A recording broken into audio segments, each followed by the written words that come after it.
शिवपुराण दूसरा अध्याय। देवराज को शिवलोक की प्राप्ति। चंचुला का संसार से वैराग्य। श्री शौनक जी ने कहा, आप धन्य है सूत जी, आप परमार्थ तत्व के ज्ञाता हैं। आपने हम पर कृपा करके हमें यह अद्भुत और दिव्य कथा सुनाई है। भूतल पे इस कथा के समान कल्याण का और कोई साधन नहीं है। आपकी कृपा से यह बात हमने समझ ली है। सूत जी, इस कथा के द्वारा कौन से पापी शुद्ध होते हैं, उन्हें कृपा पूर्वक बताकर इस जगत को कृतार्थ कीजिए। सूत जी बोले, मुने, जो मनुष्य पाप, दुराचार तथा काम, क्रोध, मद, लोभ में निरंतर डूबे रहते हैं, वो भी शिव पुराण पढ़ने अथवा सुनने से शुद्ध हो जाते हैं तथा उनके पापों का पूर्णतया नाश हो जाता है। इस विषय में मैं तुम्हें एक कथा सुनाता हूं। देवराज ब्राह्मण की कथा। बहुत पहले की बात है। किरातों के नगर में देवराज नाम का एक ब्राह्मण रहता था। वो ज्ञान में दुर्बल, गरीब, रस बेचने वाला तथा वैदिक धर्म से विमुख था। वो स्नान संध्या नहीं करता था तथा उसमें वैश्य वृत्ति बढ़ती जा रही थी। वो भक्तों को ठगता था। उसने अनेक मनुष्यों को मारकर उन सब का धन हड़प लिया था। उस पापी ने थोड़ा सा भी धन धर्म के नाम में नहीं लगाया था। वो वैश्यागामी तथा आचार भ्रष्ट था।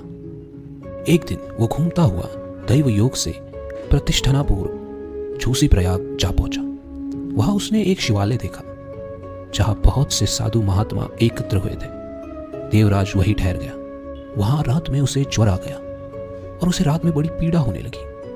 वहीं पर एक ब्राह्मण देवता शिव पुराण की कथा सुना रहे थे। ज्वर में पड़ा देवराज भी ब्राह्मण के मुख से शिव कथा को निरंतर सुनता रहता था। एक मास बाद देवराज ज्वर से पीड़ित अवस्था में चल बसा तथा यमराज के दूत उसे बांधकर यमपुरी ले गए। तभी वहां शिवलोक से भगवान शिव के पार्षदगण आ गए।